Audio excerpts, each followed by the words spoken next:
반갑습니다. 하나님 말씀 함께 나누겠습니다. 구약 성경 시편 84편 5절부터 7절까지 말씀입니다. 하나님 말씀 함께 받도록 하겠습니다. 성경을 들고 자리에서 일어서 주십시오. 5절부터 7절까지 한 목소리로 힘있게 함께 읽겠습니다. 5절입니다. 시작.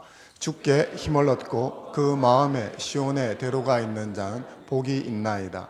그들이 눈물 골짜기로 지나갈 때 그곳에 많은 샘이 있을 것이며 이른 비가 복을 채워 주나이다.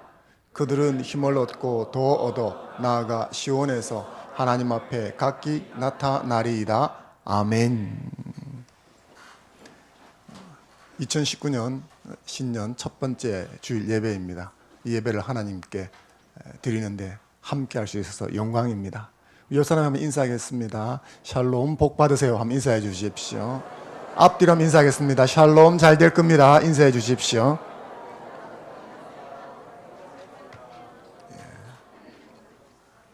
하나님께 가장 귀한 것을 떼어 바치는 여러분에게 하나님의 축복이 임할 줄로 믿습니다.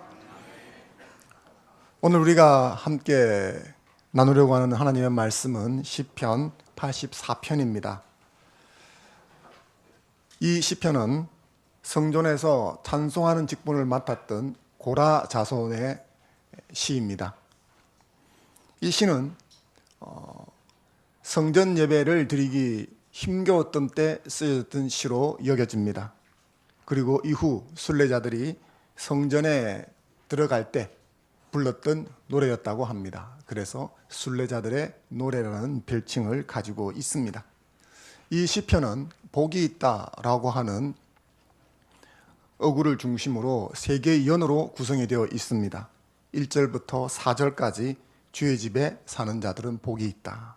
5절부터 7절까지 주께 힘을 얻고 그 마음에 시온의 대로가 있는 자는 복이 있다. 8절부터 12절까지 주께 의지하는 자는 복이 있다. 이렇게 세 개의 연으로 구성이 되어 있습니다. 그 중에서 오늘 우리는 두 번째 연을 함께 살펴보려고 합니다. 두 번째 연은 크게 보면 성전을 향해서 나아가는 순례자들의 기쁨을 노래한 부분입니다. 그래서 오늘 말씀 제목을 시온의 대로라 정하고 함께 하나님의 은혜를 나누려고 합니다. 5절 말씀을 같이 다시 한번 읽어보겠습니다. 5절 시작. 주께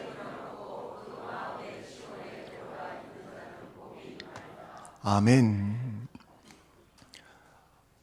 이 말씀은 그렇게 어려울 것이 없는 구절이죠. 근데 간혹 이 구절을 보고 하나님께 복을 받는 사람에게는 시온의 대로가 열려진다라고 말씀하는 분들이 있습니다. 그리고 그 시온의 대로를 가정의 축복이나 자녀의 축복이나 세상에서의 축복으로 이야기하는 분들이 있습니다. 그런데 이것은 옳지 않습니다. 이 구절을 문맥과 원문에 비추어 보면 올바르지 못한 해석이라는 것을 금방 알 수가 있습니다. 이 구절은 그대로 읽어보면 그 마음에 시온의 대로가 있는 사람이 복이 있다라고 가르치는 것이지, 복을 받으면 그 마음에 시온의 대로가 열려진다라고 말하고 있지 않습니다. 영어 성경도 그렇게 이야기를 하고 있습니다. NIV 성경을 보게 되어지면 이 부분을 필그림 에이지라고 표현하고 있습니다. 하이라이트 되어 있는 부분이죠. 영어 성경을 보면 그들의 마음, their hearts라고 되어 있습니다. 근데 시온의 대로라고 하는 구절이 영어 성경에는 없습니다. 시온의 대로를 필그림 에이지라고 표현해 놓고 있습니다. 이게 순례라는 뜻입니다. 그래서 영어 성경을 그 마음에 시온의 대로가 있는 사람을 영어 성경으로 하면 their hearts on pilgrim age, 그냥 직역을 하면 필그림 에이지 위에 그들의 마음이 놓여 있는 사람들, 그런 뜻입니다. 원어를 살펴보면 조금 더 다릅니다. 원어에는 두 단어만 있습니다. 하나는 메실로트라고 하는 단어이고 하나는 빌르바밤이라고 하는 단어입니다. 메실로트라는 단어는 큰 길, 넓은 길, 그런 길입니다. 우리로 치면 차가 다닐 수 있는 넓은 길, 신장로라고 그러죠. 그게 차가 많이 다닐 수 있으면 고속도로라고 그러지 않습니까? 그래서 고속도로쯤으로 생각하시면 될 것 같습니다.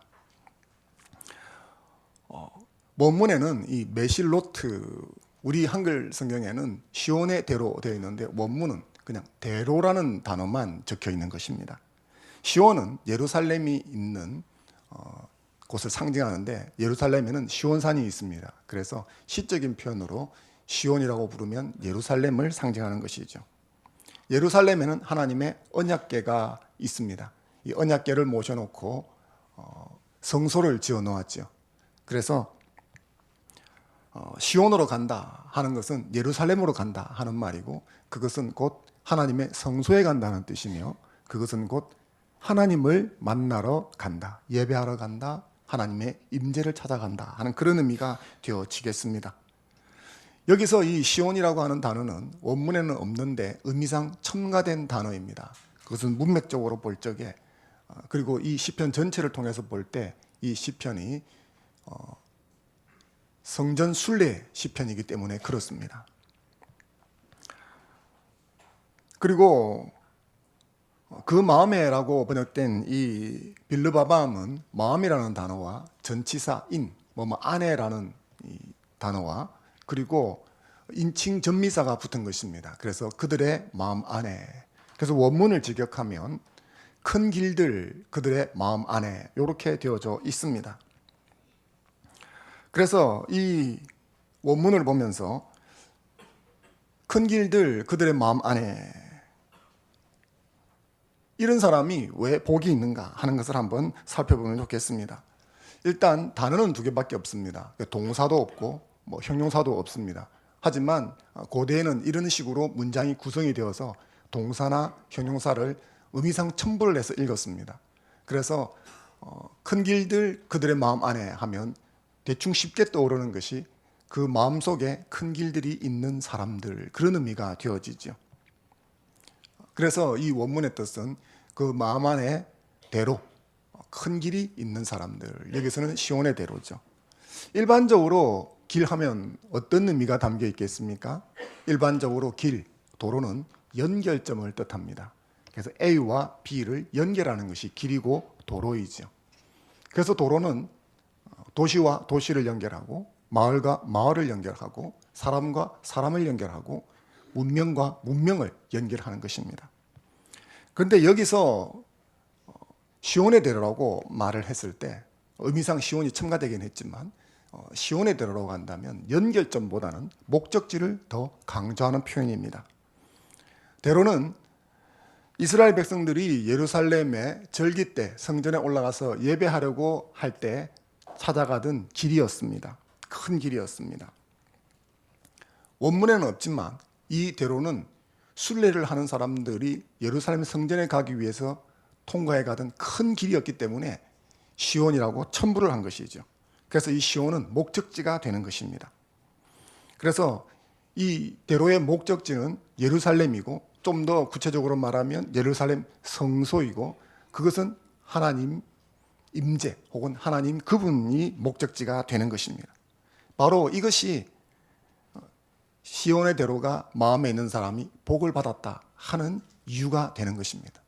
왜 이것이 복을 받은 사람이라 말할 수 있는 이유가 되느냐 하는 것은 경부고속도로를 생각해 보면 쉽게 알 수가 있습니다. 경부고속도로는 서울과 부산을 연결하는 고속도로입니다.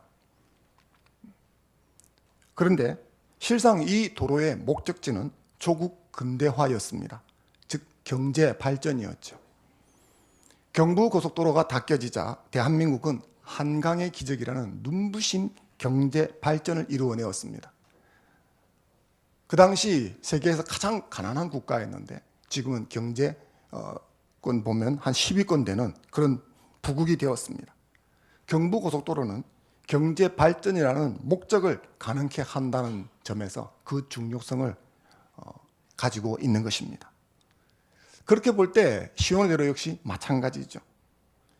이 시온의 대로라고 하는 고속도로는 시인과 예루살렘 성소를 연결해주는 도로입니다. 하지만 이 시온의 대로의 실제 목적지는 하나님을 만나는 것입니다. 이 도로가 있으면 하나님을 만날 수 있고 하나님께 갈 수 있고 하나님의 임재 안에 들어갈 수가 있는 것입니다. 그래서 이 시온의 대로가 중요한 것이죠. 문제는 이 시온의 대로가 모든 사람의 마음속에 있는 것은 아니라는 겁니다. 시인을 비롯한 어떤 사람들의 마음속에 이 시온의 대로가 있었습니다. 그 말은 모든 사람들의 마음속에 시온의 대로가 있는 것은 아니라는 거죠. 실제 문자적인 시온의 대로가 있었죠.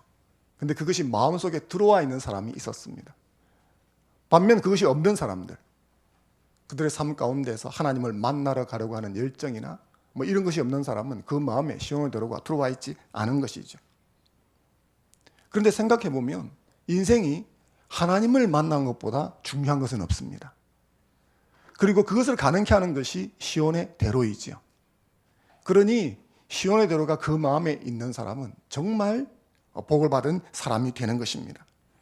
오늘날 신약 성도 입장에서 풀어본다면 이 시온의 대로는 예수 그리스도를 상징한다 볼 수가 있습니다.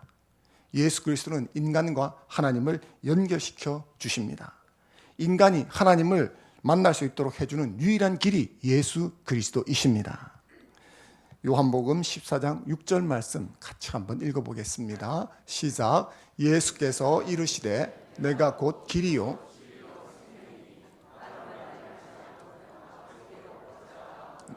아멘. 그렇습니다. 예수님께서는 내가 곧 길이라고 말씀하셨습니다. 그리고 다른 길은 없다라고 말씀하셨습니다. 나로 말미암지 않으면 아버지께로 갈 수 없다. 아버지를 만날 수 없다. 그렇게 이야기를 하셨습니다.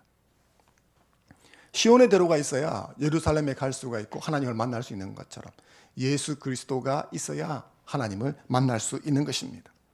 오늘날 이 예수 그리스도는 모든 사람에게 개방되어 있고 열려 있습니다. 하지만 어떤 사람들은 예수 그리스도를 영접해서 그 마음에 모셨고 어떤 사람들은 거절해 버렸습니다. 모든 사람이 예수 그리스도를 그 마음에 담고 있는 것은 아닙니다. 로마서 1장 28절 말씀을 같이 한번 읽어보겠습니다. 시작. 또한 그들이 마음에 아멘. 죄성을 가진 사람은 본능적으로 하나님을 그 마음에 두기를 싫어합니다. 그래서 거절해버리는 거죠. 그렇기 때문에 모든 사람에게 개방되어 있는 예수 그리스도지만 모든 사람의 마음에 예수 그리스도가 존재하는 것은 아닌 것입니다. 하지만 어떤 사람들은 그 마음에 예수 그리스도가 있습니다. 그건 하나님의 특별한 은혜를 받은 사람들인 것입니다. 저는 이 시간 예배를 드리는 여러분들이 예수 그리스도를 마음에 모신 분이라고 믿습니다. 만약 여러분 가운데 아직 예수 그리스도를 마음 가운데 영접하지 못한 분이 있다면 이 시간 예수 그리스도를 여러분 마음에 초청하고 영접하는 복을 받는 여러분이 되기를 주의 이름으로 축원합니다. 예수 그리스도를 마음에 영접하는 것은 진짜 복 중에 복입니다. 보통 우리는 복 그러면 돈으로 환산하지 않습니까? 저 사람 잘 살아 그러면 뭐죠? 몇 평짜리에 사는지, 차는 얼마짜리 타고 다니는지 다 돈으로 환산하려는 그런 습성이 있습니다. 그게 다 맞지는 않지요. 그런데 그렇게 돈으로 환산해 본다 할지라도 예수 그리스도를 내 마음속에 영접한 것, 이것은 그 어떤 것보다도 가치 있는 복을 받은 것입니다. 제가 여러분들에게 한번 물어보겠습니다. 여러분의 상식이 어떠하신지 한번 묻겠습니다. 대한민국이 소유한 유형 재산 가운데 가장 비싼 것이 뭔지 아십니까? 무형 재산 말고 대한민국이 소유한 유형 재산, 보이는 것이죠. 유형 재산 가운데 제일 비싼 게 뭔지 아시겠습니까? 아시나요? 일단 제가 여러분들에게 질문할 적에는 절대 어려운 건 질문하지 않습니다. 다 알 수 있는 것을 질문을 합니다. 그리고 특히 오늘은 여러분들이 지금까지 제가 드렸던 설교를 잘 들었느냐 테스트하기 위해서 질문을 드린 겁니다. 설교를 잘 생각하시고 한번 답하시기 바랍니다. 대한민국이 소유한 유형재산 가운데 제일 비싼 게 뭘까요? 설교를 잘 안 들으셨군요. 한 번 더 묻겠습니다.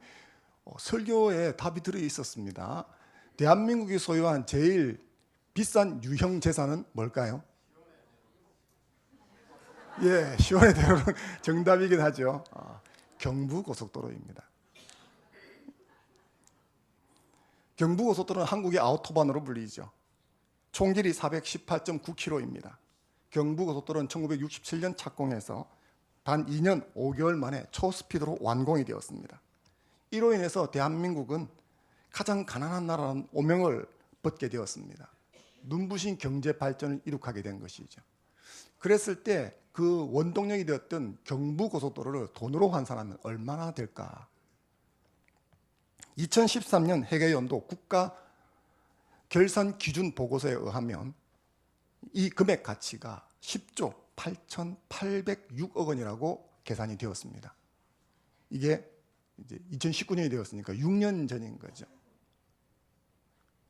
6년 전에 약 11조의 가치를 가지고 있었던 것이 경부고속도로입니다. 그런데 이 경부고속도로의 가치가 시온의 대로를 상징하는 예수 그리스도보다 더 가치 있는 것일까?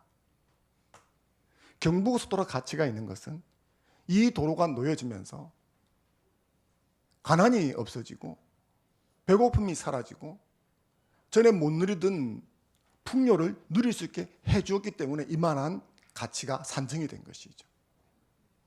그러면 예수 그리스도를 통해서 어떤 것을 누릴 수 있습니까? 새 생명을 얻게 되었습니다. 예수 그리스도를 통해서 천국 갈 수 있게 되었습니다. 예수 그리스도를 통해서 이 땅을 살면서 하나님과 동행하는 임마누엘을 누리게 되었습니다. 이 가치가 11조보다 클까요? 작을까요? 나는 11조가 있으면 이걸 버릴 수 있다. 그런 분 있으십니까? 저는 11조보다 이것이 더 가치 있다고 여깁니다. 왜 그럴까요? 천하보다 귀한 것이 자기 생명이기 때문에 그렇습니다. 우리 중에 내가 11조 있으면 난 죽을 수도 있어 이런 사람이 있을는지 모르겠지만 실제 11조를 준다면 여러분 죽으시겠습니까? 내 가족을 위해서 이 한 몸 불사르리 이렇게 하지만 그렇죠. 내가 죽고 11조가 생기면 가족들은 금수저가 아니라 다이아몬드 수저로 살 수 있을 겁니다. 하지만 내가 죽고 나면 무슨 소용이 있겠습니까?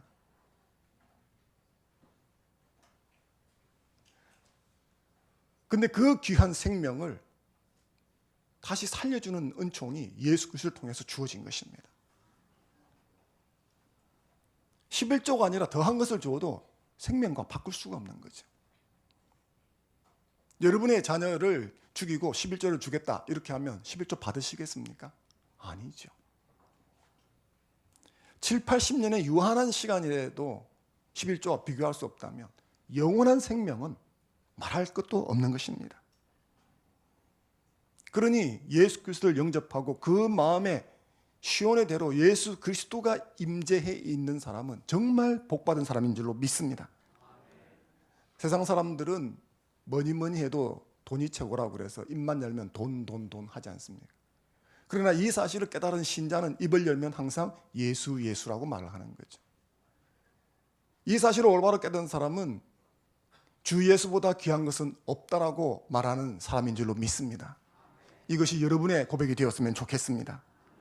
사랑하는 성도 여러분, 내가 남에게 내세울 만한 것이 없고 내가 인생 살아오면서 남들에게 인정할 만한 뭔가를 자랑할 만한 것이 없다 여기십니까? 여러분이 예수를 믿으셨으면 그것이 가장 자랑할 만한 것인 줄로 믿습니다.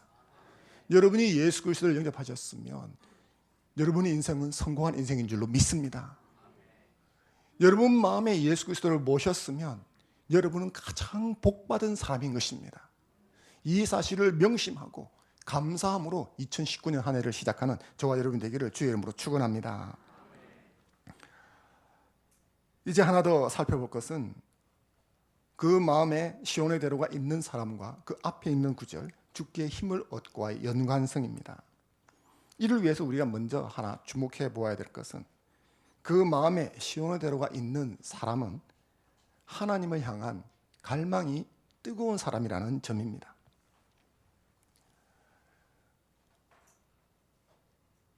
원어 성경은 큰 길, 그들의 마음 안에 이렇게 되어 있고 영어 성경은 이것을 그들의 마음을 필그림 에이지, 큰 길, 순례 위에 올려놓은 사람들이라고 말을 해놓았습니다.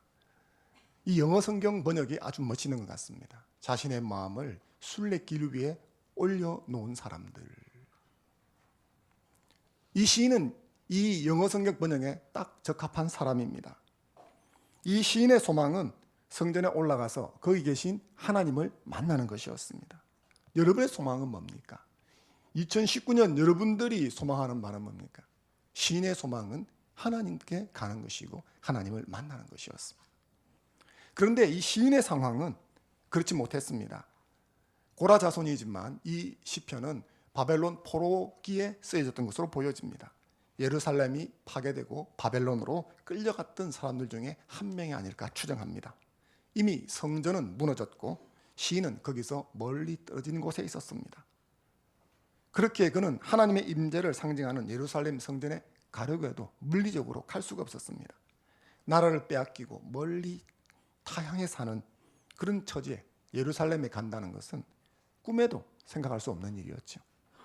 그리고 사실 예루살렘에 가본들 그 성전은 회파되어 있어서 예배를 드릴 수도 없었습니다. 하지만 그의 심령에는 시온의 대로가 있었습니다. 비록 지금은 예루살렘 성전이 회파되어서 참새와 비둘기들의 보금자리가 되어버리고 말았습니다. 그 정도로 파괴되었다는 거죠. 하지만 시인의 마음에는 지금 당장이라도 주의 전으로 달려갈 수 있는 시온의 대로가 있었던 거예요. 당장 하나님께 달려가서 예배드리고 싶고 그런 갈망으로 가득 차 있었습니다. 사랑하는 성도 여러분, 신년 첫 해를 맞아서 하나님 앞에 나와 예배하는 여러분들에게도 이 시인과 동일한 갈망이 있는 줄로 믿습니다. 만약 여러분들 안에 이런 갈망이 이런저런 이유로 사그라들었다면 이 예배를 통해서 그리고 이 2019년에 하나님께서 그 갈망을 회복시켜주는 은총이 임하기를 주의 이름으로 축원합니다. 이 시인은 갈 수가 없었기 때문에 그 가는 과정을 마음속으로 그림을 그리듯이 그려보았습니다. 그리고 그것을 시로 표현하는 것이 84편 5절에서 7절이지요. 그가 마음으로 그려본 실제로 이제 성지 순례라 그러죠. 예루살렘을 향해서 순례하는 길은 그런 것인데 지금 못 가니까 그걸 다시 마음에 연상시켜 보는 것입니다. 그랬을 때 성전에 가는 길은 평탄하지만 않았습니다. 눈물 골짜기를 지나는 힘겨운 여정이 포함되어 있는 길이었습니다. 6절 말씀을 같이 한번 읽어보겠습니다. 시작.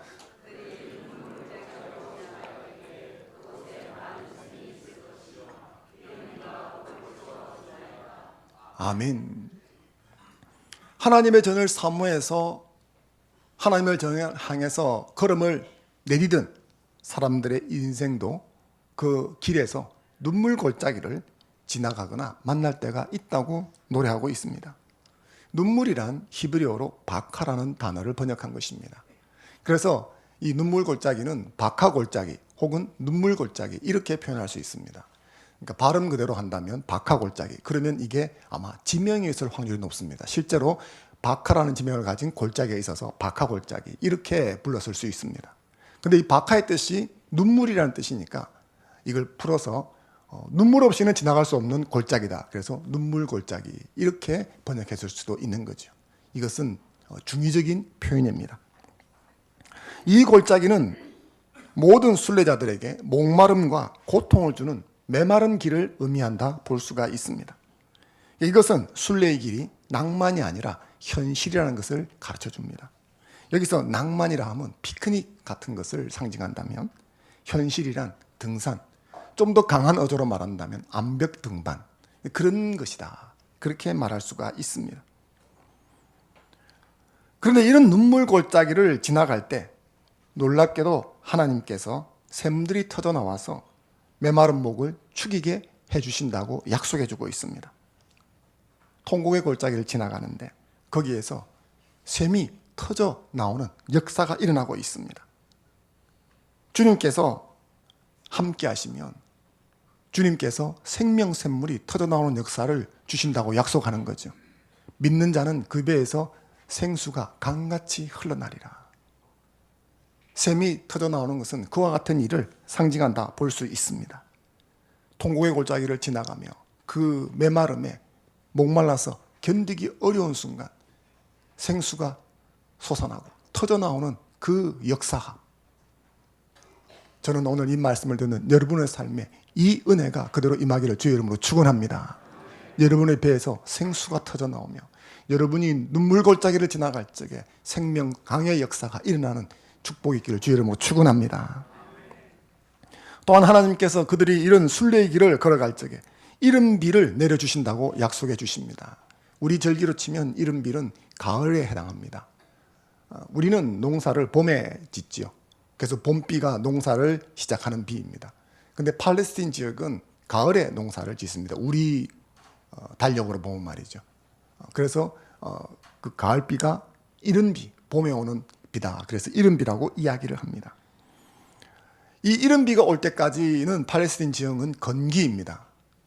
몇몇 지중해 근처를 빼고 나서는 대부분 비가 오지 않기 때문에 땅이 아주 메마릅니다. 산천 초목이 메말라서 그 산야 자체의 색깔이 황토빛 비슷하게 칙칙하게 죽어 있습니다.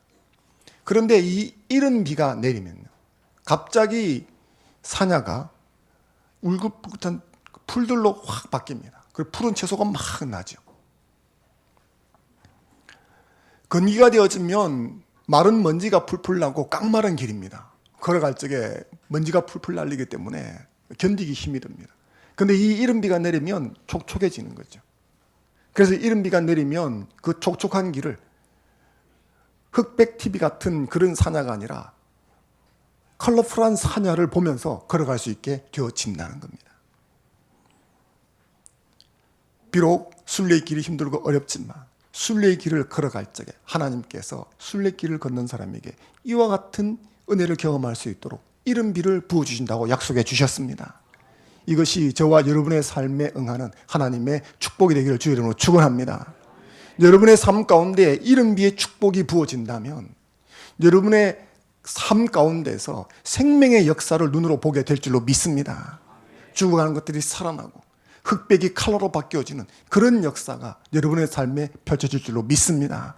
2019년에 그와 같은 은혜가 여러분의 삶에 응하기를 주의 이름으로 축원합니다.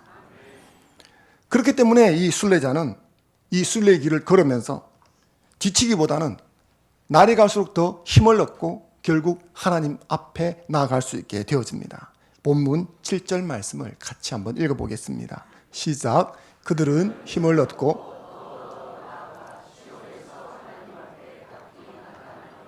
아멘. 그들은 순례길에 나선 사람들인 거죠. 그들 속에는 시온의 대로가 있었습니다. 그래서 가만히 있을 수 없어서 하나님을 만나러 출발을 한 것이에요. 근데 그 길이 항상 편하지만은 않았습니다.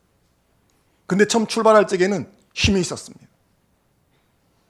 근데 눈물골짜기를 지나고 이런저런 일들을 겪게 되어지면 대부분은 어떻습니까? 힘이 소진되어지죠. 기력이 떨어집니다. 주저앉고 싶어집니다. 2018년을 한번 돌아보십시오. 새해를 출발할 적에는 올 한 해는 하나님을 바라보고 하나님 중심으로 살아야지. 하나님께 더 가까이 가야지. 그런 마음을 품으셨을 줄로 압니다. 그런데 하루가 지나고 일주일이 지나고 한 달이 지나고 3개월이 지나고 6개월이 지나면서 점차 더 힘이 나던가요? 아니면 그 힘이 자꾸 사그라들던가요? 아마 자꾸 사그라드는 것을 많이 경험하셨을 겁니다. 대개의 경우 어떤 일을 시작할 적에 혈기왕성하고 충만되어 있었더라도 그 일을 계속 반복하다가 보면 점점점 소진되어 가는 것이죠. 근데 오늘 이 시인의 노래에는 아주 놀라운 이야기가 들어있습니다. 처음에 주께 힘을 얻었는데 그래서 이 순례의 길을 가는데 가다가 보니까 여러 가지 어려움을 만났기 때문에 그 힘이 소진되어서 아이고야 이제는 더 이상 못하겠다 이런 마음이 드는 것이 아니라 힘이 더 많이 생겨난다 이렇게 고백하는 거죠. 주께 힘을 얻고 더 저는 이 말씀이 여러분의 삶에 응하기를 주의 이름으로 축원합니다. 여러분이 하나님을 힘입어서 이 길을 출발했는데 가면 갈수록 더 큰 힘을 입을 수 있는 여러분 되시기를 바랍니다. 하나님께서 그런 은혜를 베풀어 주시는 거죠. 하나님께서 이런 영적인 은혜를 공급해 주시기 때문에 하나님께로부터 힘차게 나아갈 수가 있는 것입니다. 어려운 순례길을 힘차게 걸을 수 있는 단 한 가지 이유는 주께서 힘을 주시기 때문인 줄로 믿습니다. 내 의지, 내 결심, 내 노력, 내 힘에 나를 올려놓았다면, 다시 말해서 힘의 근거가 나 자신이라면 이 사람은 처음 출발할 때보다는 점점 더 힘이 소진될 수밖에 없습니다. 그러나 내 힘의 근원이 하나님이시라면 그분으로 인해서는 힘이 점점 더 공급되는 것을 경험하게 될 줄로 믿습니다. 그렇기 때문에 이 어려운 길이 기쁨과 즐거움이 되는 거죠. 왜 이런 일이 그 사람에게 생기겠습니까? 하나님은 당신을 만나러 오는 사람을 기뻐하시기 때문입니다. 내가 하나님을 만나고 싶습니다, 하나님께로 더 가까이 가고 싶습니다 하는 그 사람을 하나님이 기뻐하신 줄로 믿습니다. 지친 엘리야가 하나님을 만나러 가기 위해서 가다가 지쳐서 로뎀나무 아래 털썩 주저앉았을 때 하나님이 천사를 보내어서 먹이고 입히고 위로하신 이유는 그가 하나님을 찾아오는 것을 하나님이 기뻐하셨기 때문인 줄로 믿습니다. 우리가 하나님을 찾아가면 하나님께서 기뻐하시고 은혜를 공급해 주실 줄로 믿습니다. 만약 어떤 의지견성한 사람이, 어떤 자기의 어떤 힘이 강건한 사람만이 하나님을 만날 수 있다고 한다면 우리 중에 몇이나 만날 수 있겠습니까? 근데 내가 조금 모자라도 내가 하나님을 만나고 싶습니다 하면서 하나님께로 발걸음을 옮기기 시작하는 그 사람은 하나님이 기뻐하시기 때문에 힘을 주셔서 내 의지가 조금 부족해도 하나님께서 공급하시는 힘으로 하나님 앞에 서게 될 줄로 믿습니다. 이 은혜를 경험하는 여러분 되셨으면 좋겠습니다. 사랑하는 성도 여러분, 우리의 인생길이나 신앙의 삶을 나의 힘만으로 온전히 운전해 나갈 수 없습니다. 하나님께서 주시는 힘을 얻지 못하면 아마도 눈물 골짜기에서 지쳐 쓰러지고 말 것입니다.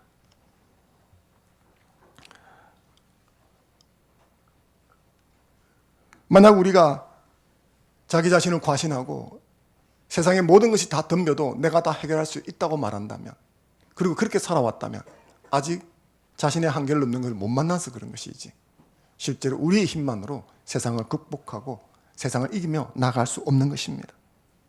하지만 우리와 함께 하시는 하나님께서 적절히 은혜를 공급해 주시면 우리는 능히 세상을 이기고 하나님께로 가는 길을 걸어갈 수 있게 될 줄로 믿습니다. 우리 주님은 세상 끝날까지 너희와 항상 함께 있겠다고 약속해 주셨습니다. 눈물 골짜기 지날 적에도 하나님은 우리와 함께 하시는 줄로 믿습니다. 내 눈에 하나님이 보여도 안 보여도 하나님은 나와 함께 하는 줄로 믿습니다. 그 하나님은 나를 더 잘 아시기 때문에 나의 필요를 아시고 나의 고통을 아시기 때문에 적절한 은혜를 부어주시는 줄로 믿습니다. 그래서 내가 고백하기를 내가 주께 힘을 얻고 더 얻게 되었습니다 라고 고백하게 만들어 주실 줄로 믿습니다. 인생에는 수많은 메마름과 고통의 골짜기가 있습니다. 하지만 하나님의 이러한 약속과 은혜가 있기 때문에 신자는 감히 고난을 기회라고 말하기도 하는 것입니다.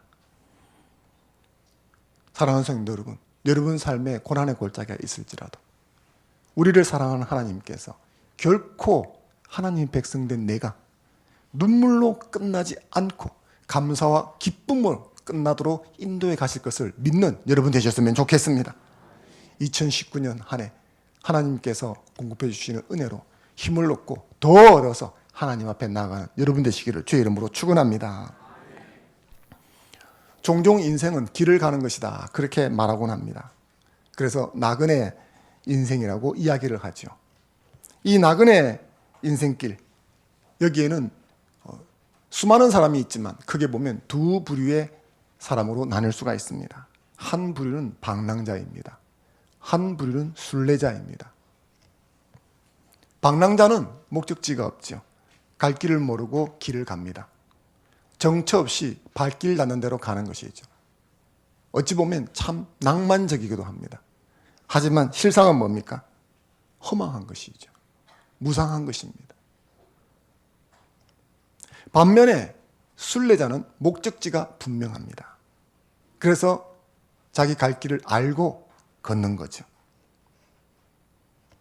이 목적지는 하나님과 하나님의 나라입니다. 하나님을 향하여 길을 걷는 것이죠. 그렇기 때문에 주님과 동행하는 삶을 살고 주님과 함께 주님의 가르침을 따라 그 길을 걷는 것입니다. 그 길이 광야길이든 그 길이 아스팔트 길이든 상관하지 않습니다. 하늘의 높은 가치와 이상을 품고 세상과 자신을 십자가에 놓고 가장 가치 있고 의미 있고 아름다운 삶을 추구하는 것입니다. 그래서 존 칼뱅은 기독교 강요에서 기독 신자의 삶을 순례자의 삶이라고 규정해 놓았습니다. 저와 여러분들이 신자라면 우리는 방랑자가 아닙니다.